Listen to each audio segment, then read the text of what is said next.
maison, à la lumière de l'intérieur. Et il faut que tu consommes la parole jusqu'aux entrailles.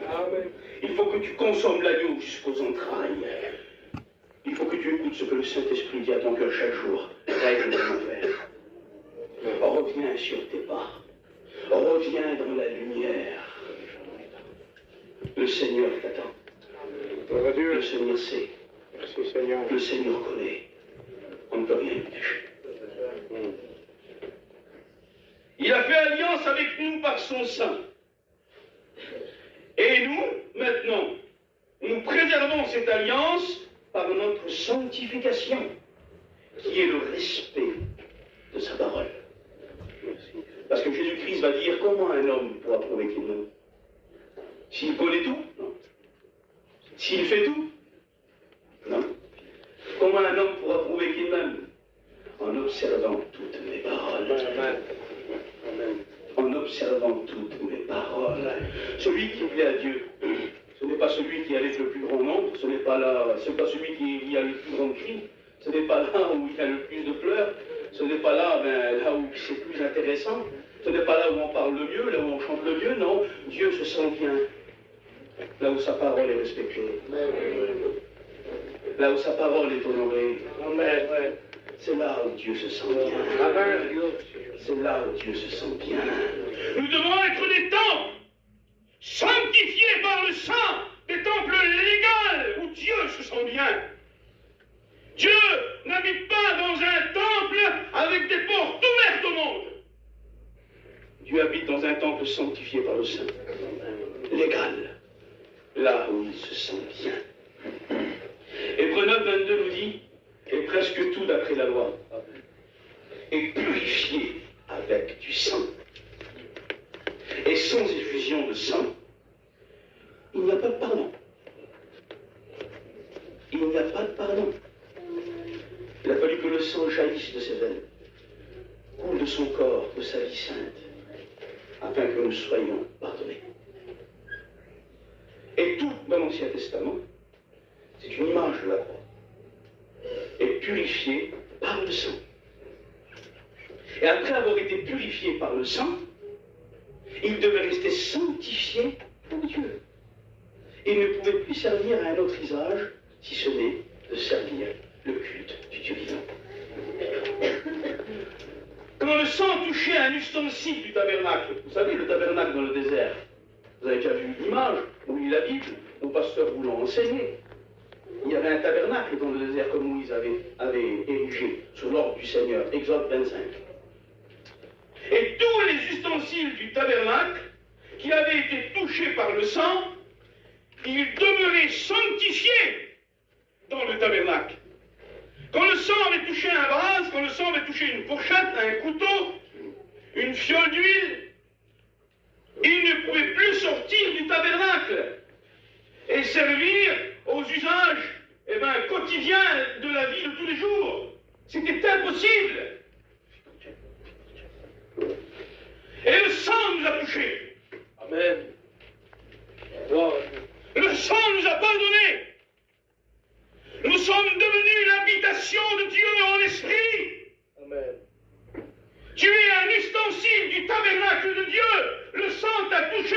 Tu dois demeurer à la lumière du tabernacle. Amen. Amen. Tu dois demeurer sanctifié dans le tabernacle. Le tabernacle était entouré de tentes qui le délimitaient. En dehors de ces tentes, ce n'était plus le tabernacle.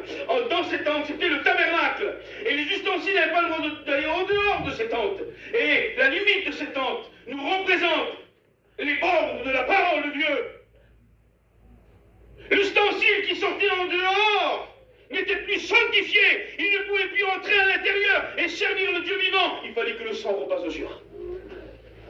Il fallait qu'il soit sanctifié une nouvelle fois, afin qu'il devienne légal. Nous n'avons pas le droit, après avoir été touchés par le sang, de sortir en dehors de la lumière du tabernacle. Vous savez, il y avait 3 lumières dans le tabernacle. Il n'y avait que 3 lumières qui étaient acceptées dans le tabernacle. C'est la lumière de la divinité et de toutes les bénédictions qui en découlent. Il y avait la lumière de l'autel des sacrifices, allumée avec le bois, qui est la présence du Fils, la croix. Il y avait la lumière de la menorah dans le lieu saint, allumée avec de l'huile et cette branche, qui est la lumière et la présence du Saint-Esprit. Et dans le Saint des Saints, il y avait la Shekinah, la colonne de feu, la gloire qui est la présence du Père. Nous voyons la lumière du Père, la lumière du Saint-Esprit et la lumière du Fils, allumée avec le bois, la croix, sur le sacrifice. Demeurez à la lumière de la divinité et de toutes les bénédictions qui en découlent. Parce que quand nous sommes entrés, nous avons découvert la lumière de la croix, le sacrifice allumé avec le bois. Et alors il nous a donné accès à l'huile sainte, le Saint-Esprit, dans une vie régénérée, saillant discerner ce qui est bien et ce qui est mal. Et le Saint-Esprit nous a transportés vers le Père et a fait de nous ses enfants dans la régénération.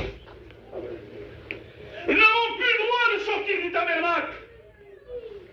Tu ne peux pas aller et venir. La parole de Dieu, son Église n'est pas un saloon. Elle est un lieu saint, un lieu pur, un lieu qu'il ne faut pas sortir, car dehors c'est la mort. Dehors c'est l'enfer. Dehors c'est l'éternité loin de Dieu. Dehors c'est le sort des premiers-nés d'Égypte que la mort touche. Mais à l'intérieur de la maison, sanctifié derrière le sang, dans la lumière, comme lui-même est dans la lumière, à la lumière de la divinité du Père, du Fils et du Saint-Esprit. Alors il y a l'éternité. Gloire à Dieu. Alors la mort ne lui touche plus. Amen. Alors la victoire est assurée. Amen. Parce que la mort ne freine pas les bornes de la parole. Je bénis son Seigneur. Oui, il est envie que celui qui est en Jésus, même s'il meurt, il vivra. Car il est la résurrection et la vie éternelle. Exode 12 nous dit qu'après avoir été sauvé par le sang de l'agneau, il devait demeurer où se trouve l'agneau. Il immolait l'agneau devant les portes et il mettait le sang sur le linteau des portes. Mais après avoir immolé l'agneau et mis le sang sur le linteau, il devait demeurer où se trouvait l'agneau, à l'intérieur de la maison, dans la sanctification, dans l'obéissance et le respect de la parole. Où se trouve l'agneau? L'agneau se trouve dans la pureté. L'agneau se trouve dans la sainteté, dans la fidélité, dans la victoire, dans l'amour, dans la vérité, dans l'honnêteté. L'agneau se trouve dans la lumière et non dans les ténèbres. On ne peut boire l'eau vive et l'eau amère. On ne peut servir Dieu et le monde. Tu dois choisir un maître, car tôt ou tard, tu en trahiras un. Je te conseille d'abandonner le monde et les ténèbres et de venir à l'admirable lumière du Seigneur. À l'admirable lumière du Seigneur. Je bénis sa sainteté. Il ne doit pas avoir de ténèbres dans la vie d'un chrétien. Ça ne doit pas exister. Un chrétien a une lumière. Une lumière. Il doit marcher comme étant de la lumière. C'est vrai, Jésus. En respectant la parole de Dieu. Quelle est la lumière d'un chrétien? C'est quoi la lumière d'un chrétien? La lumière du chrétien, c'est aimer celui qui le haït. C'est bénir celui qui le maudit. C'est rendre le bien pour le mal et donner sa tunique à celui qui lui a volé son manteau. C'est ne pas contester contre celui qui médise ou qui le calomnie. C'est faire 2000 avec celui qui lui a demandé d'en faire un seul. C'est tendre la joue gauche quand on lui a frappé la joue droite. La lumière d'un chrétien, c'est vivre Jésus-Christ. C'est pouvoir dire comme Paul, ce n'est plus moi qui vis, mais c'est Christ qui vit dans moi. La lumière des chrétiens, c'est répandre la grâce qui lui a été faite à lui-même. C'est remettre les fautes, se supporter les uns les autres et se pardonnant réciproquement, acceptant les injustices comme lui-même les a acceptées, et pouvoir leur dire, comme Étienne l'a dit, imitant son sauveur à la croix, Père, pardonne-leur, car ils ne savent pas ce qu'ils font. La lumière d'un chrétien, c'est s'élever au-dessus des basses besognes de la terre, car il ne fait plus partie d'ici-bas, il est en haut. Avoir ce caractère royal de prince et de princesse, et ne point s'abaisser à la méchanceté et aux ténèbres du monde, mais s'élever dans un caractère royal, qui est la grâce. Venant pardonner, supporter, ne cherchant point son intérêt, mais celui des autres. C'est ça la lumière d'un chrétien. Si nous sommes dans la lumière, comme il est lui-même dans la lumière, alors le sang de son Fils nous purifie de tout péché. Vous savez, je vais vous dire quelque chose qu'il faut que vous vous souvenez. C'est une grande vérité. On n'a pas le droit de se tromper nous-mêmes, j'y reviens. On ne cache pas le péché sous le tapis devant Dieu. On ne peut pas. Quand la maison est sale, on balaye, on met sous le tapis. Quand on rentre, on ne voit rien. Mais Dieu voit. Dieu voit la poussière cachée. Dieu voit la poussière dissimulée. On ne peut pas cacher la poussière sous le tapis devant Dieu. Un homme a essayé dans la parole de Dieu. Il n'y est pas arrivé. Il s'appelle Achan. Il est entré dans la ville de Jéricho. Ses yeux ont convoité l'interdit. Ce que l'Éternel avait dit, vous n'y toucherez pas. Il l'a pris et il l'a caché dans sa tente sous le tapis là-bas, dans la terre. Il l'a enterré. Alors ils ont vécu la défaite. Moi, je peux voir au seuil de votre porte.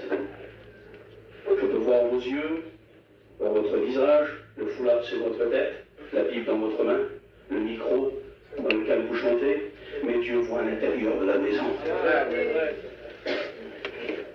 Dieu voit à l'intérieur de la maison. Les gens qui entouraient Achan, ils voyaient quoi? Un homme vaillant qui avait couru avec les hommes d'Israël, qui avait vaincu Jéricho, qui avait vendu les trompettes, qui avait marché derrière l'arche de l'Alliance, qui n'avait point craint, qui avait cru en Dieu. Mais Dieu voyait sous le tapis de sa maison la poussière dissimulée. Tu ne cacheras rien, a dit Dieu. Tu ne dissimuleras rien, a dit Dieu. Dieu voit sous le tapis de ta maison. Et Dieu t'aime. Ne fais pas comme Achan. Parce qu'à force d'attendre, à force de dissimuler trop longtemps, la mort arrive. Et tu ne seras plus vivant. Oui. Parce qu'il a dissimulé et ils ont vécu la défaite. Si tu veux que Dieu bénisse ceux que tu aimes, et je crois que la parole que je vais dire vient du Saint-Esprit. Je crois vraiment que tu es en train de me joindre pour toi. Si tu veux que Dieu bénisse ceux que tu aimes, il faut d'abord que tu aimes toi, ceux qui te haïssent.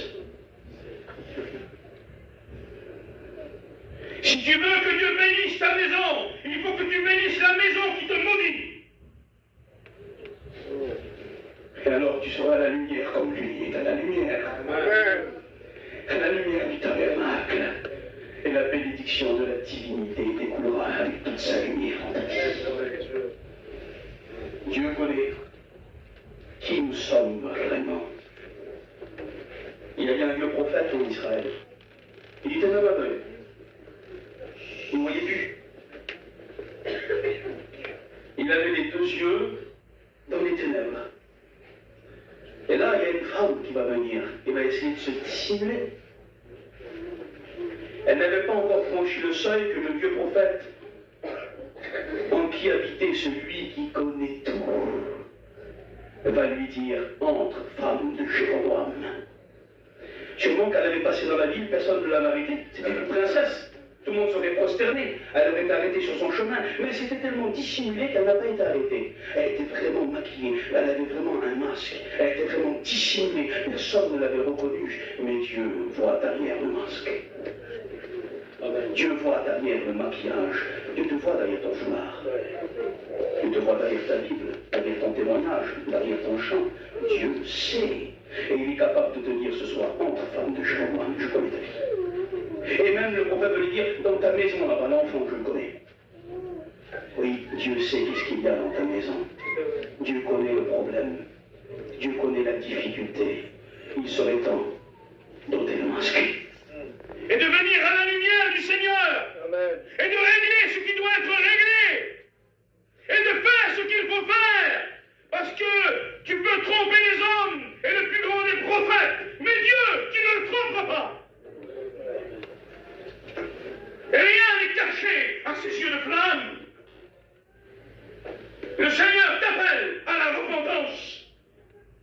Le Seigneur t'appelle à devenir un temple légal, sanctifié par le sang. Le Seigneur t'appelle à ne plus exister simplement, mais à devenir vivant.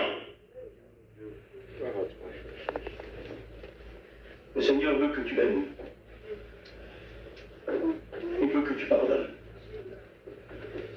Il veut que tu commences à vivre dans la lumière. Entre femmes de Jéroboam, derrière le masque, Dieu connaît la réalité dans laquelle nous sommes. Dieu accepte que tu sois faible. Il n'a pas peur de tes faiblesses. Il est assez fort pour les supporter. Et si tu es infidèle, il demeure fidèle. Parce qu'il ne veut pas se renier lui-même. Mais ce que Dieu n'accepte pas, c'est que tu sois léger. Dieu travaille avec le faible, mais pas avec le léger. Quelle est la différence entre le faible et le léger? Le faible demande pardon pour son péché. Le léger cherche des excuses pour légitimer son péché. C'est différent. Ah oui. Le léger cherche des excuses pour dissimuler son péché. Un homme, un jour, qui s'appelait Belshazzar, un homme puissant, respecté de tous, au milieu de l'assemblée, a pris les ustensiles sanctifiés dans le tabernacle et les a sortis du tabernacle à travers la main de son grand-père avec Bélézar. Et là, il va prendre ces ustensiles qui étaient pour le culte du Dieu saint, et il va y mettre un pain idolâtre et s'ennuyer avec ses concubines et ses gens idolâtres. Et là, une main va sortir de l'invisible et écrire devant lui. Et cette main va écrire, peser, compter, diviser et diviser. Et là, le vieux prophète Daniel va venir, au péril de sa vie, il va lui dire la vérité. Parce qu'un homme du Seigneur dira la vérité. Au péril de ne pas vous plaire, au péril que vous ne dites pas Amen, ou ni Alléluia. Mais ce que nous voulons, nous, serviteurs du Seigneur, ce n'est pas passer de la pommade sur une fracture, c'est mettre des broches. Ça fait mal des broches des fois, mais c'est ce qui guérit l'os. et des fois la parole de Dieu, elle est une épée, une broche qui vient transpercer nos os, nos âmes, ça fait mal, mais c'est la guérison. Parce que la vérité, bien des fois, elle ne plaît pas, mais elle guérira toujours. Amen. Elle guérira toujours. Je bénis le nom du Seigneur. Amen. Je bénis le nom du Seigneur. Et le vieux prophète lui dit, oui, ce qui est écrit sur ce mur-là, ça tu ne comprends pas, ça veut dire peser. Tu as été pesé dans la balance de Dieu, tu as été trop léger. Compter, ton règne a été compté, il vient à sa fin. Divisé et divisé, ton royaume est divisé entre deux royaumes. Attention. Attention. Le léger, c'est le tiède. Et je ne peux pas être plus poli que la Bible, excusez-moi, Dieu me vomira sa bouche. Comme un aliment impur que le corps ne peut supporter, car le corps du Christ est saint. Il est le tabernacle de Dieu, sanctifié par le sang. Et tous les membres doivent être dans la lumière. Hébreux 10, 28 à 31. Car si nous péchons volontairement après avoir reçu la connaissance de la vérité, il ne reste plus de sacrifice pour les péchés, mais une attente terrible du jugement et l'ardeur d'un feu qui dévorera les rebelles. Celui qui a violé la loi de Moïse meurt sans miséricorde sur la déposition de 2 ou 3 témoins. De quel pire châtiment pensez-vous que sera jugé digne celui qui aura foulé au pied le Fils de Dieu et qui aura aura tenu pour profane le sang de l'alliance par lequel il a été sanctifié et qui aura outragé l'esprit de la grâce. Outrager l'esprit de la grâce. Là, nous sommes devant le blasphème du Saint-Esprit. C'est quoi? C'est rester dans la légèreté jusqu'à sa mort. Et mourir sans la repentance, c'est la perdition éternelle. Car nous connaissons celui qui a dit à moi la vengeance, à moi la rétribution, et encore le Seigneur jugera son peuple. C'est une chose terrible de tomber entre les mains du Dieu vivant. Celui qui sort de la lumière pour demeurer dans les ténèbres n'est plus sous la protection du sang. Celui qui sort de la maison en dehors de linteau où il y a le sang n'est plus dans la vie.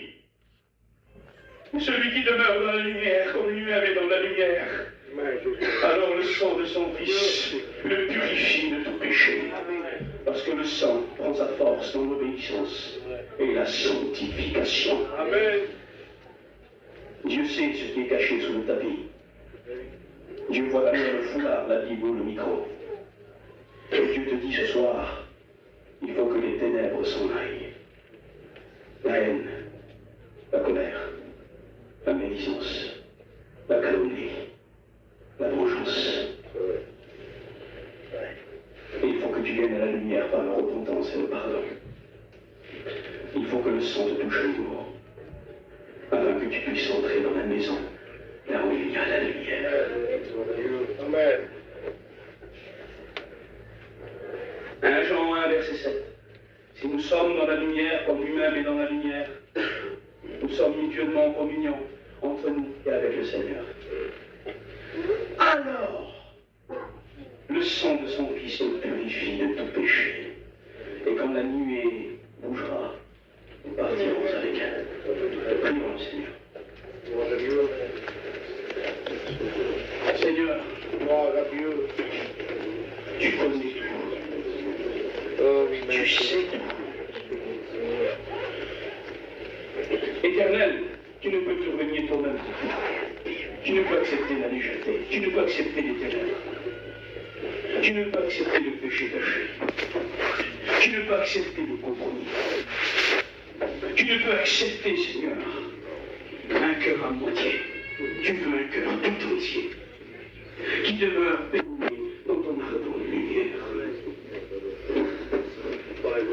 Ce soir, le Seigneur t'appelle à la repentance. Le Seigneur t'appelle à demeurer dans la lumière. Il sait ce qui est caché sous le tapis de ta maison. Et si tu veux que Dieu bénisse ce que tu as mis, Amen. alors il faut que tu aimes ceux qui te haïssent. Viens à la lumière. Demande sa force. Demande pardon. Et le sang va te purifier. Et le sang va te rétablir. Et faire à nouveau de toi un temple légal sanctifié par le sang. Amen. Peut-être que le pasteur ne voit pas qui tu es vraiment. Que ceux qui sont dans ta maison ne le savent pas aussi. Que ton meilleur ami, ta meilleure amie ne le sait pas. Mais Dieu le sait. Et Dieu t'aime. Voilà le mot de Dieu pour toi. Ce soir, fais ce qu'il faut faire. Et règle ce qu'il y a à régler. Je ne sais pas ce que tu dois faire. Mais fais-le. Fais-le. Demande pardon. Demande l'aide de Dieu. Amen. Amen, Jésus. Et deviens légal par le sang.